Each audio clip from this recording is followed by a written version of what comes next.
ہے کہ کسی کی مدد کرنے سے پہلے اس کا عقیدہ نہ پوچھنا لینا، ہاں عقیدہ نہ پوچھ لینا، عقیدہ نہ پوچھنا. وہ انسان ہے، وہ اللہ کا بندہ ہے، تو اس کی. بلکہ مجھے رسول اللہ صلی اللہ علیہ وسلم حدیث شریف یاد آ گئی کہ ایک جنازہ گزر رہا تو رسول اللہ صلی اللہ علیہ وسلم اٹھ کھڑے ہوئے تو صحابہ نے پوچھا کہ یہ تو ایک نان مسلم کا، ایک غیر مسلم کا جنازہ ہے.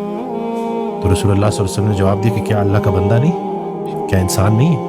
تو یہ ہمیں تو وہ رحمت للعالمین رسول اللہ صلی اللہ علیہ وسلم کے کسی نے حضرت واصف علی واصف رحمۃ اللہ علیہ سے پوچھا کہ طاقت کیا ہے، اصلی طاقت کیا ہے، باطنی طاقت کیا ہے؟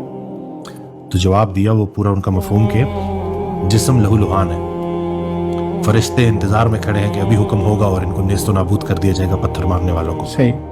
اور رسول اللہ صلی اللہ علیہ وسلم نے ارشاد فرمایا یہ نہ صحیح ان کی آنے والی نسل سے. ایسے ہی ہے، بالکل تو صحیح. بہترین طاقت یہ ہے باطنی طاقت، کہ طاقت کے ہوتے ہوئے طاقت کا استعمال نہ کیا جائے. سبحان اللہ. حضرت کا فکر